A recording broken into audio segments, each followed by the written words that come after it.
Alright, so if you did that homework, you should have a pretty good understanding of where you're standing, your strengths and weaknesses, and how you can use them or cancel them, which is a very good first step. If you have any issues with that or any struggle, feel free to message me privately and we'll go over it. I do like understanding how people think and how I can help them.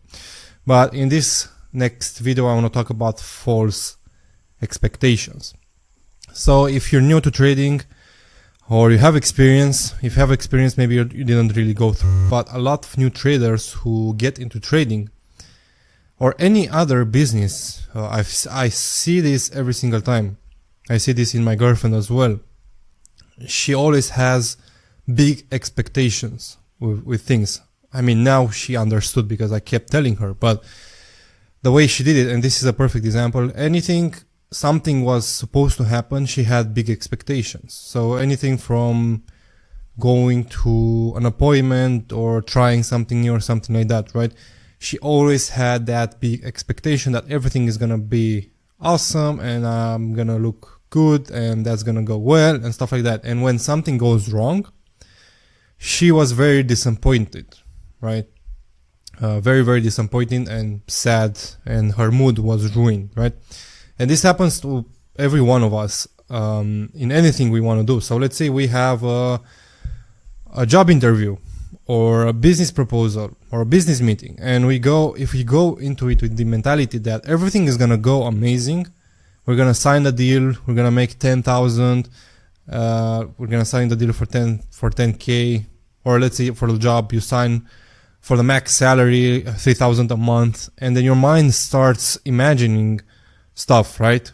Going from that point. So once you set that expectation that everything is gonna go well, you're gonna get hired, you're gonna make 3K a month, and then you start thinking about how you're gonna spend a 3K a month, you're gonna rent that nice apartment, you're gonna buy a car, you're gonna have all this money, right? Your mind starts imagining things, and then it releases dopamine hits. So you feel the dopamine hits before even going to the meeting. Does it make sense? That's just how the brain works, right? You start getting dopamine hits of the thing that you achieved, but you didn't even start. But because you're thinking about it, you go with that mentality, and then you go to the meeting, it doesn't go well, and then you come home and you're depressed, and you start eating ice cream, ordering pizza, watching Netflix, being depressed for a week, right? Because you had that big expectation, you thought that's what's gonna happen, and then it didn't happen, and now you're miserable, right? You failed. So this related to trading can be like, oh, I saved money, I saw all this Twitter influencer or this Instagram influencer that's making 10K a day, 10K a month, whatever. I saved money, I'm gonna buy a 100K challenge, I'm gonna make then 5% a month, I'm gonna make 5K minus the split, I'm gonna have 4K every single month. I'm gonna buy that, I'm gonna buy that, I'm gonna buy that. But you didn't even buy the challenge. You didn't even make the first step, and you already have the high expectations of making 5%. This was my mistake back in the days also when I applied, even if I was trading profitably. When I first applied for FTMO, the first funding company I discovered, I had the same mentality, right? I was making calculations. I was like, all right, if I buy a 100K account, I'm gonna make 8% a month or 10% a month. I'm gonna make 8,000 a month. Then I buy 2 more accounts. I'm gonna make 16, 20K a month, right? Before even buying the account. So I was making all this calculation minus the profit split, how I need to trade to make that amount of percentage, how much I need to risk. And your mind, how it works is because you're imagining that good result, and then making those calculations on those setups, it looks really good, right? It's like I'm gonna risk 1% or 0.5%. I'm gonna make 4R a week, 2% a week, and that's 8% a month, right? It looks very good on paper, but the reality is not like that. It doesn't work like that, right? And I ended up buying accounts, failing them because I wanted to reach that goal. Then first funded account I also blew in like 3 days, again because of that expectation I had. And this I think comes with age. I understood that expectations are what destroys our mind.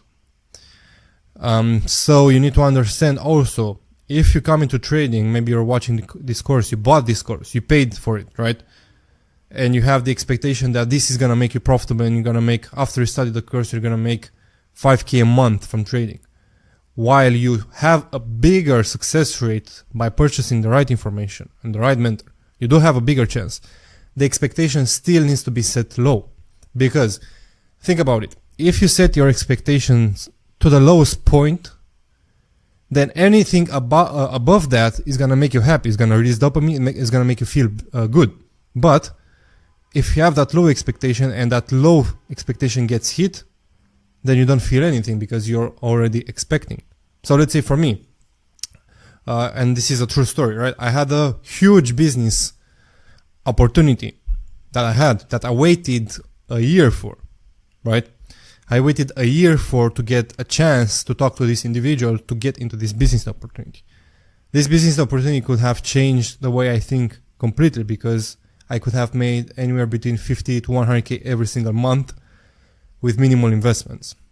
All right. But ever since before I started this process, my expectations were set low. I was like, if it happens, it happens. That's great. If it doesn't, I still need to work to reach that level myself. Right? So 1 year passes. I still had that expectation every single time I chatted with a guy with a business opportunity. 1 year later, even if it was very close to happening, I still had that low expectation. I was like, all right, it's about to happen. That's great. It's going to help me. But in that year, I developed myself a lot more, right? So I still had that low expectation. And it turns out it's not possible because of some different jurisdictions. It's just not possible. We found out the last minute. So was I depressed? Was I unhappy? Was I destroyed because it was a big opportunity for me? No, not really, because ever since I started the process, I had low expectations, right? So I'm not unhappy. It's just, it is what it is, right? Moving to the next thing. So same thing with trading. You buy a challenge account, set your lowest expectations. So let's say you buy a 100K account, set your lowest expectation. Your lowest expectation is that you're going to lose the money, right? Everything above that is just very good. So you pass first phase and then you fail the second phase. Are you sad? Maybe a little bit, but your expectation was that you lost that money. So you made it towards phase 2. So that's a very good progress, right? Most people don't even make the first week trading.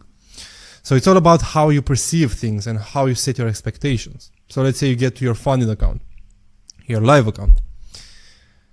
Set the lowest possible expectation. So if you're trading a live account, set your target at 1% a month. 1% a month. That's your target. That's your low expectations. And then everything you're going to make above that, you're going to be extremely happy with yourself, because that's the important thing. Not really happy and full of dopamine, but happy with yourself, proud of yourself, because that's what builds you further to be more successful. So let's say you make 3%, you're extremely proud of yourself. You did it, right? But let's say you didn't make 1%, you finished the month minus 3%. It's fine, right? It's fine. Or let's say you don't make 1%, you make 0.5%. That's perfectly fine, right? That's close to your low expectation. Maybe even go lower than that. Set your expectation to not losing the account or not going lower than 5% drawdown, and see how that makes you feel. And again, this habit, you need to start small. So starting from the dinner that you cook, right? You buy a nice steak, you pay $60 for it. You want to cook it home. Don't be like, this is going to be so good, so juicy. So no, just think about, all right, let's see how it turns out, right? Let's see if I can cook it good or not, but I'm happy anyway, right? Just try to imagine yourself, everything you do in your day-to-day, set low expectations, right? Even going to the subway to catch the metro or the subway. Maybe you go with the expectation that, I'm going to leave in 5 minutes because I'm going to catch a train in 3 minutes and then I'm going to get there, right? No, just start with the low expectation. If I miss it, what happens, right? What's the option B? Stuff like that really builds your mindset, the small habits that we talked in the previous video. So for me now, because again, as I said, small habits build to big habits, which build into your persona. This is who I am now. So everything I do in my day-to-day life, I have very, very low expectations. So if it happens, then I'm happy with it. If it doesn't happen, I already had that expectation that it's not going to work out, right? So I don't feel anything, right? Even with funded accounts. When I buy a challenge, do I set the expectation that I'm going to pass it and then I'm going to trade in, I'm going to have 4 million in trade? No. Like, okay, I paid 1.5k, I lost it, let's see what happens. If it happens to pass it, then that's great. I'm proud of myself. Let's go further. Same with trading the live account. My target, monthly target is 1%. For, let's say, the perfect example, July, right? June ended. I had a very nice 60, 70k month. July came in. Trading plan. I wrote my trading plan. I was like, the plan for June is to relax, have fun, travel, and only trade as minimal as possible. And my target, 1% for the month. 1% profit target for the month of July. That was my expectation. That was my plan at the start of the month. And I was like, I'm not going to buy any challenge because I already had 3 challenges. So I had one 400k account, two 400k account, and one 200k accounts that I bought in June. And I was at phase 2, right? So my plan for July was to pass those accounts and make 1% profit in my live account. You know what happened? First week of July that ended, I passed all 3 accounts, which by the way were down 9%. So I was really aggressive with it. I fucked up a lot of trade. I was down. I risked 1% on the last trade and I passed all 3 accounts. And my live accounts, I got some payouts. I had some free capital. I took 3 trades or 4 trades, 4 setups because it just looked good without thinking too much. And now I'm up 30 something K first week of July. And my target was 1%, which 1% is 35k from the total cap. Even no, it was 25k because I had 2.5. Right? So my target was 25k for the whole month of July. Just trade the minimum, just, I don't know, spend 30 minutes a day on the charts and then just relax because I want to go on holiday now. So that was my expectation. That was my target. And I just 2x that in the first week. So of course that gave me a lot of dopamine, but that made me really proud, right? Because I was not thinking about hitting the target. I just did it and it went over my expectation and now I'm happy. And I have a very good mood going into July. So now do I want to trade? Not really. If it happens, it happens, right? But that just shows you that the way you perceive things and the way you think about certain goals and things is what makes the difference between failure and success, especially when it comes to trading. So keep in mind that. Don't forget, right? Repeat it to yourself and start to build this small habit, which is setting low expectations.